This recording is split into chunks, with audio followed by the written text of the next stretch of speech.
दो वर को माला पहनाए, शुभ घड़ी निकली जा रही है। बैंक्वेट हॉल में धूम मची हुई थी। लड़के और लड़की वाले समेत बाराती भी स्टेज पर मौजूद थे। होने वाली दुल्हन अनुराधा हाथों में वरमाला लिए थी, मगर वह पलके बिछाए अपनी दोनों सहेलियों के आने का इंतजार कर रही थी। पता नहीं रोमिका और प्रतिज्ञा कहाँ रह गई। क्या बात है होने वाली देवरानी जी, अब और कितना इंतजार करवाओगी मेरे लाडले देवर जी को? वरमाला डालो भाई। हाँ बहू, मुहूर्त निकला जा रहा है, अभिषेक को माला पहनाओ, अभी फेरे भी बाकी हैं, वो भी होने वाले हैं। जी। दोनों एक दूसरे को वरमाला पहनाते हैं और थोड़ी देर में 7 फेरे और 7 वचन लेकर अभिषेक और अनुराधा शादी के बंधन में बंध जाते हैं। शादी संपन्न हुई, आप दोनों बड़ों के आशीर्वाद ले सकते हैं। प्रणाम माँ जी। सदा खुश रहो दोनों, फूलो फलो दूधो नहाओ पूतो फलो।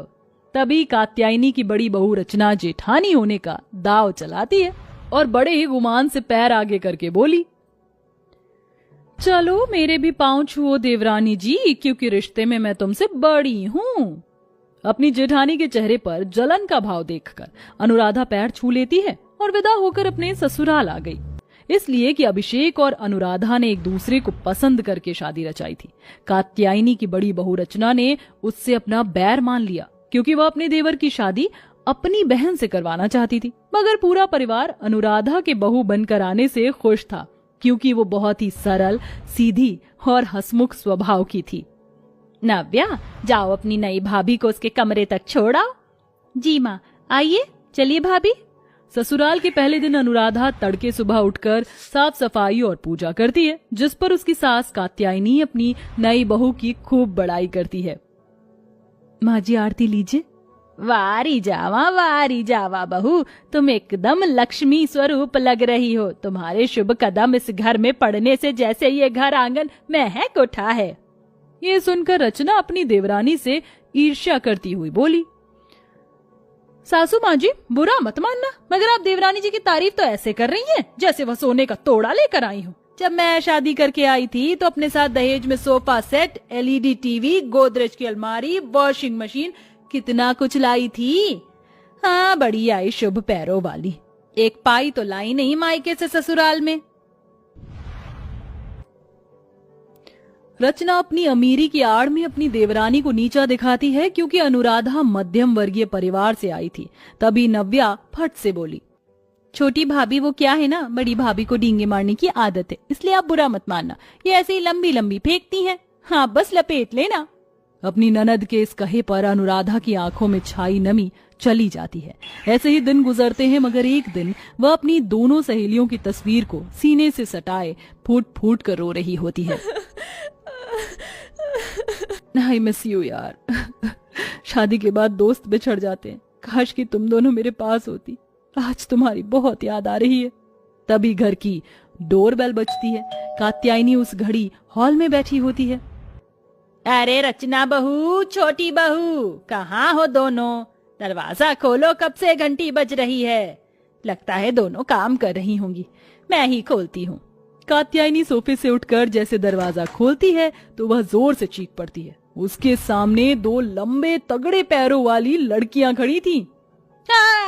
हे भगवान, हाय ये लड़की है की आफत, इतने लंबे पैर। तभी रचना भी आ जाती है और उन दोनों को देखकर बड़ा सा मुंह फाड़ लेती है। सासू माँ, कौन है ये लंबे पैरों वाली लड़कियां? मुझे क्या पता, मेरी रिश्तेदार थोड़ी लगती हैं। इससे पहले कि दोनों किसी नतीजे पर पहुंच पाती, उनमें से एक अनुराधा का नाम पुकारती है। अनुराधा, अनुराधा। ये सुनते ही रचना आश्चर्य जताते हुए बोली, ये दोनों लंबू जी अनुराधा को कैसे जानती हैं? तभी दौड़ते हुए अनुराधा आती है। दोनों को देखते ही उसकी आंखों में आंसू छलक आए। प्रतिज्ञा, रोमिका, कैसी हो तुम दोनों? तुम दोनों मेरी शादी में क्यों नहीं आई? विदाई तक भी मैंने तुम्हारा इंतजार किया। फिर दोनों अपने लंबे पैरों को झुकाए घुटनों पर आ गईं और अनुराधा को गले लगाकर स्नेह जताने लगी। सॉरी अनुराधा, अपनी सहेलियों को माफ कर दो। हम दोनों का तुम्हारी शादी में आने का बड़ा मन था, मगर आ ना सकी। नहीं बहू, क्या ये दोनों लंबे पैरों वाली लड़कियां तुम्हारी सहेलियां हैं? जी माँ जी, ये रोमिका और प्रतिज्ञा है। और ये दोनों सहेली से बढ़कर मेरे लिए बहन भी हैं। तभी रचना दोनों के लंबे पैरों के लिए उनका ठट्टा उड़ाने लगी। सासू माँ, ये तो बिल्कुल जयवीरू जैसी जोड़ी बन गई। दो सहेलियां लंबू जी, इनके आगे तो अनुराधा देवरानी जी बिल्कुल बौनी लग रही हैं। ये सुनकर लंबे पैरों वाली प्रतिज्ञा और रोमिका खुंदक में आ गई और दोनों एक दूसरे की आंखों में आंखें डाले मन ही मन बातें करने लगी। ये 5 फीट की जेठानी खुद को बड़ी बहू समझ रही है, हमारी सहेली का मजाक बना रही है। इसे तो सबक सिखाना ही पड़ेगा। कहीं न कहीं उन दोनों की जरूरत से ज्यादा लंबे पैरों को देखकर सास कात्यायनी के मन में भी डर बैठ गया था, क्योंकि जितने लंबे उनके पैर थे उतने ही बड़े पंजे भी थे। तभी रचना ने अपनी सास के कान में फुसफुसाया, आजी, मैं तो कहती हूँ देवरानी जी की इन दोनों लंबे पैर वाली सखी सहेलियों को उल्टे पैर लौटा देते हैं, वरना इन लंबू जी को कहाँ बैठाएंगे और कहाँ सुलाएंगे। बड़ी बहू इंसान का रूप, रंग और बनावट नहीं देखते, अब व्यवहार देखते हैं। ऊपर वाले ने जिसे जैसा बनाया है अच्छा बनाया है। और भूलो मत, अनुराधा बहू की सहेलियां पहली बार ससुराल आई हैं, इन्हें इनका कमरा दिखा दो और इनकी खातिरदारी में कोई कमी ना रहे। आप बिल्कुल चिंता मत कीजिए माँ जी, मैं देवरानी जी की दोनों लंबे पैर वाली सहेलियों का ऐसा स्वागत करूंगी कि दोनों याद रखेंगी। रचना दोनों को गेस्ट रूम में लाती है, जिसका दरवाजा उनके लंबे कदकाठी से एकदम छोटा था। ये रहा कमरा। अब जैसे ये दोनों लमघोड़ी अंदर घुसेंगी, इनकी टाट फूटेगी। पर दोनों सहेलियां अपने लंबे पैरों में भी अंदर आकर मन ही मन हंस पड़ती हैं। ये कैसे किया तुमने? इतने खजूर जितने लंबे पैरों से अंदर आ गई। बस कर लिया। इतने में अनुराधा अपनी दोनों लंबे पैरों वाली सहेलियों के लिए नाश्ता पानी ले आई। रचना कमरे में चली गई, तब जाकर दोनों ने गहरी सांस भरी। हुफ, अच्छा हुआ जो तुम आ गई अनुराधा। चलो अब बैठ जाओ, देखो मैंने तुम दोनों के मनपसंद के पनीर पकौड़े और गर्मा गर्म चाय बनाई है। हाँ, मगर कहाँ बैठे, ये पलंग इतना छोटा है और हमारे पैर ताड़ जितने लंबे। तो इसे छोटा कर लो। दोनों अपना जादू चलाती हैं। ए हमारे लंबे पैर, जरा छोटे होकर तो दिखाओ। ये कहते दोनों के पैर आम इंसानों जितने हो जाते। असल में दोनों के लंबे पैर जादुई थे, जिस पर उनका जोर चलता था। रोमिक और प्रतिज्ञा कुछ दिनों के लिए अनुराधा के ससुराल में ठहरती हैं, पर रचना हर पल उनके पीछे पड़ी रहती और उनके लंबे पैरों के लिए टॉन्ट मारती। कोई तो चक्कर है, ये दोनों अफलातून तो नहीं, इनके लंबे पैर इस डाइनिंग टेबल की कुर्सी में समाते कैसे हैं? आज तो मैं देख कर रहूंगी। तभी दोनों नाश्ते की मेज पर आकर कुर्सी पीछे खींचकर बैठती हैं। ए हमारे जादुई लंबे पैर, छोटे हो जाओ। ये कहते एकदम से उनके लंबे पैर छोटे हो जाते हैं, जिसे देखकर रचना की आंखें फटी की फटी रह जाती हैं। अच्छा, तो इन दोनों के ताड़ जैसे पैर जादुई थे।